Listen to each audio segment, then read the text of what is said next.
Hello friends, स्वागत है आपका हमारे यूट्यूब चैनल में। आज का टॉपिक हम स्टार्ट करेंगे क्लास 10th एक्सरसाइज 1.3 का क्वेश्चन नंबर 1 जिसमें क्या बोल रहा है, हमें प्रूव करना है prove that root 5 is irrational. हमें प्रूव करना है कि रूट 5 कैसा है, इरेशनल है। ठीक है, तो हम कैसे प्रूव करेंगे इसको। तो हमने इसके जो बेसिक कॉन्सेप्ट के में जो हमने क्लास ली थी, ठीक है, तो उसमें हमने क्या जाना था कि रेशनल के बारे में हमने पढ़ा था। तो रेशनल नंबर कैसे होते हैं मैं आपका थोड़ा डिस्कस कर बता देता हूँ, उसके बारे में थोड़ा डिस्कस कर देता हूँ। तो जैसे कि मतलब जो रेशनल नंबर्स होते हैं जो P/Q की फॉर्म में होते हैं, रेशनल जो होते हैं वो कैसे होते हैं, P/Q की फॉर्म में होते हैं, जिसमें कंडीशन क्या होती है, जो Q होता है नॉट इज इक्वल टू 0 के होता है। ठीक है, आपने वो वीडियो नहीं देखा तो उसका डिस्क्रिप्शन में मैं लिंक दे रहा हूँ। ठीक है, आप वो वीडियो जाकर देख लें जिसमें मैंने रेशनल अच्छे से बताया। ठीक है, एक होता है हमारा इरेशनल। इरेशनल क्या होते हैं, जो P/Q की फॉर्म में ना होकर कैसे होते हैं, जैसे √2 हो गया, √3, √4।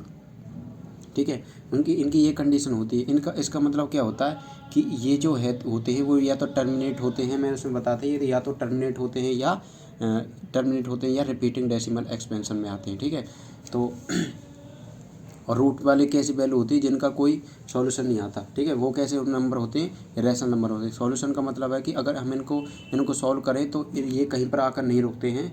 ये क्या होते हैं कि मतलब इनका कुछ का कुछ आधा चले जाता है। ठीक है, जैसे मान लो मैं एक पाई की, जैसे एक इरेशनल नंबर होता है पाई की वैल्यू लेता हूँ। जैसे पाई की वैल्यू 22/7। ठीक है, तो 22/7 को मैं 7 से भाग करूँगा तो भाग में क्या आएगा हमारे पास, 7 एकम 7, 7 दूनी 14, 7 तिया 21, 21 कितना बच गया 1।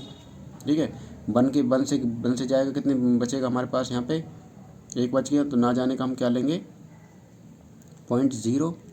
ठीक है, 7 एकम 7 और क्या होता है 7 3, फिर क्या लेंगे 30, 7 7 चौक 28।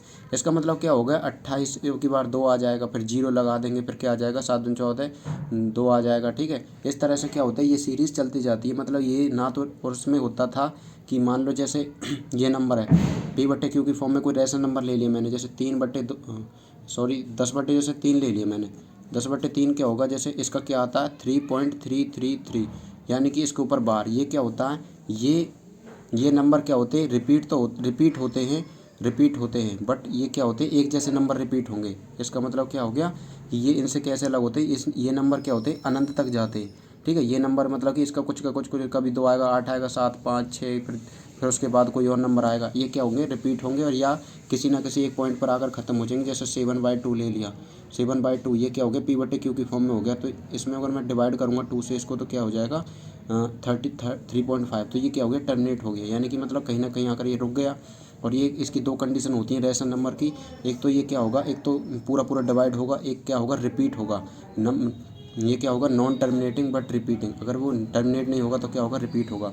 और जो इरेशनल नंबर होते हैं वो कैसे होते हैं, वो रिपीट ना तो वो रिपीट नहीं होते। ठीक है, ना रिपीट होते ना टर्मिनेट होते। वो क्या होते हैं, वो उनकी जो सीरीज़ है वो चलती जाती है, मतलब अनंत तक जाएगी ये। ठीक है ना, आप इनको कितने भी डिवाइड करके देख लेना, ये डिवाइड नहीं होगा पूरा पूरा। ठीक है, तो हमने यहाँ पे क्या प्रूव करना था कि √5 कैसा नंबर है, इरेशनल है। ठीक है, इरेशनल प्रूव करना है। तो प्रूव कैसे करेंगे हम लेट करेंगे।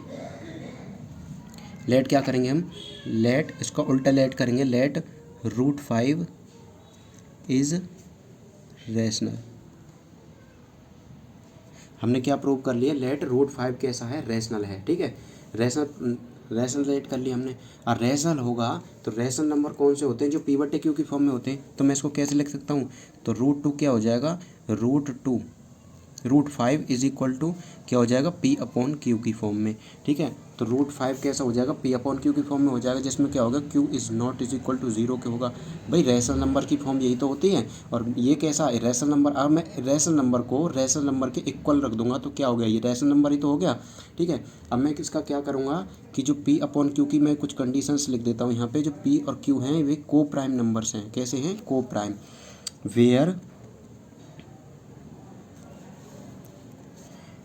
P एंड Q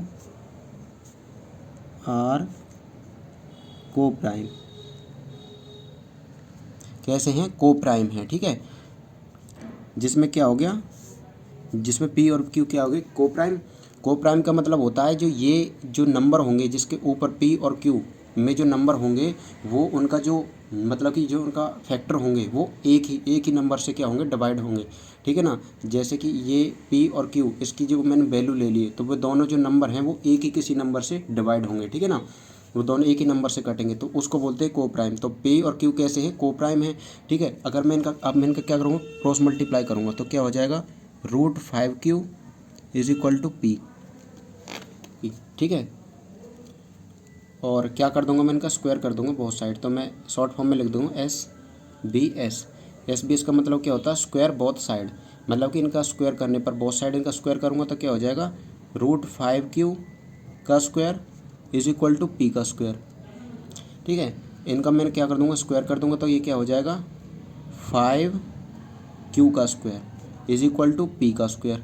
अब देखो जो 5 है वो किसको डिवाइड कर रहा है, पी स्क्वायर को। देखो अगर मैं यहाँ से ये मल्टीप्लाई में अगर मैं इसको डिवाइड में ले जाऊँगा तो इसका मतलब क्या है, ये पी को क्या कर रहा है, डिवाइड कर रहा है, ठीक है। हमें वही चीज़ बतानी है यहाँ पे, तो क्या लिख दूंगा मैं यहाँ पे,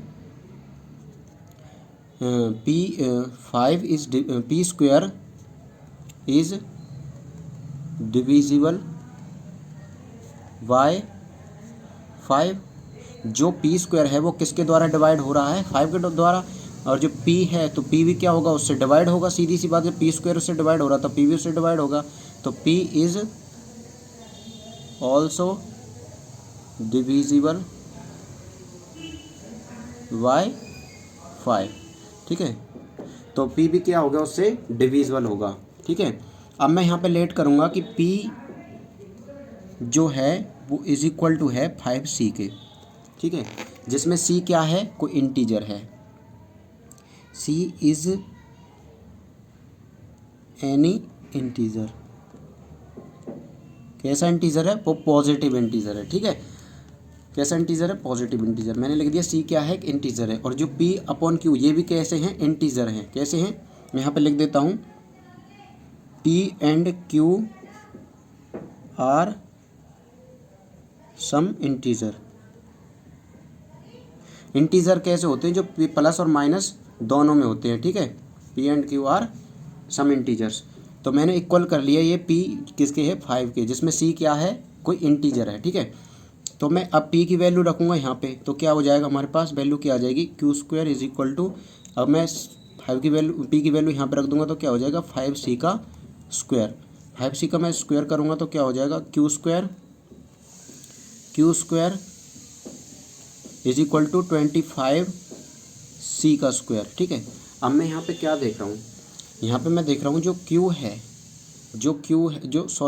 जो ये 5C है, ये किससे डिवाइड हो रहा है, 5 से डिवाइड हो रहा है, यानी कि C किससे डिवाइड हो रहा है, 5 से, ठीक है। तो अगर मैं देखो यहाँ पे किससे डिवाइड होगा, ये Q स्क्वायर, अगर मैं यहाँ 25C का स्क्वायर करूँगा तो क्या होगा, 5 इससे कट जाएगा तो Q square is equal to क्या आ जाएगा, 5C का स्क्वायर, ठीक है। तो इसका मतलब क्या हो रहा है कि जो Q स्क्वायर है वो भी किससे डिवाइड हो रहा है, 5 के द्वारा डिवाइड होगा, ठीक है ना। ये किससे डिवाइड होगा, 5 से डिवाइड होगा। देखो अब मैं इसकी मल्टीप्लाई में है, ठीक है, C की मल्टीप्लाई में है, तो किसके Q को क्या करेगा, डिवाइड करेगा। तो यहाँ पे क्या लिख दूंगा मैं, जो Q स्क्वायर है इज डिविजिबल बाय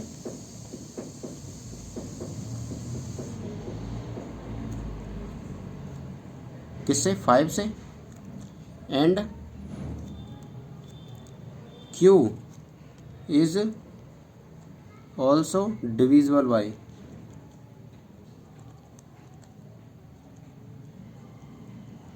5, ठीक है। जो Q है वो किससे, 5 से डिवाइड हो रहा, ठीक है। इसका मतलब क्या हो गया, देखो यहाँ पे तो P डिवाइड हो रहा था 5 से, ठीक है, P डिवाइड हो रहा था, और यहाँ पे क्या हो रहा था, Q डिवाइड हो रहा 5 से। इसका मतलब क्या हुआ कि दोनों का जो कॉमन फैक्टर है वो क्या है, 5 है। अगर दो 5 कॉमन फैक्टर हो, इसका मतलब क्या हो गया, एक रैशनल नंबर हो गया, ठीक है। ये भी तो क्या था, ये जो P/Q को हम लिखते हैं वो कैसा होते हैं, को प्राइम होते हैं। को प्राइम का मतलब होता है जो एक ही नंबर से दोनों डिवाइड हो, ऊपर नीचे दोनों एक ही नंबर से डिवाइड हो, ठीक है, उनको क्या बोलते हैं, को प्राइम। तो ये इसका मतलब क्या हो गया, जो ये 5 है, देखो 5 P स्क्वायर को भी क्या कर रहा था, डिवाइड कर रहा था, और Q स्क्वायर को भी डिवाइड करा। देखो यहाँ पे इसको डिवाइड करेगा और यहाँ पे ये इसको डिवाइड करेगा। इसका मतलब क्या होगा, दोनों को जो कॉमन फैक्टर है वो क्या क्या है, 5 है। क्या है इन दोनों का कॉमन फैक्टर, 5। तो हम क्या लिख देंगे,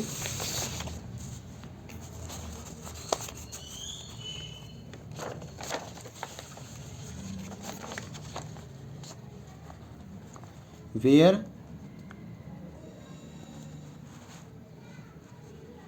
5 is common factor of Q and P। ठीक है, दोनों का क्या है, कॉमन फैक्टर है। तो यहाँ पे क्या प्रूव हो जाता है कि ये क्या है, रैशनल नंबर है। परंतु हमने तो शुरू में ही देखा था कि ये एक नंबर जो √5 है वो कैसा है, ये रैशनल है। तो हम क्या लिख देंगे कि दिस, हम यहाँ पे लिख देंगे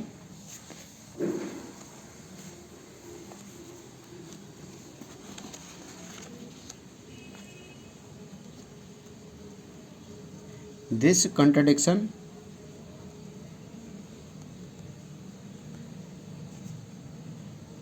has arisen of our incorrect assumption। ये कैसी है, हमारी कल्पना को क्या है, विरोधाभास है। दैट √2 इज रैशनल, जिसमें क्या दिखाया मैंने कि √5 इज क्या है, रैशनल है।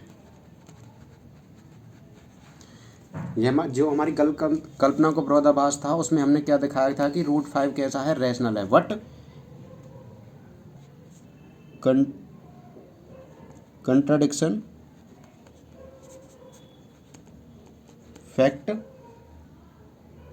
Fact that √5 is irrational. √5 कैसा हो गया, इर्रेशनल हो गया। ठीक है ना। तो ये क्वेश्चन नंबर आपका फर्स्ट यहाँ पे कंप्लीट हो जाता है। ठीक है ना। Thank you so much. अगर वीडियो अच्छी लगी हो तो इसको लाइक करो, शेयर करो। Thank you so much.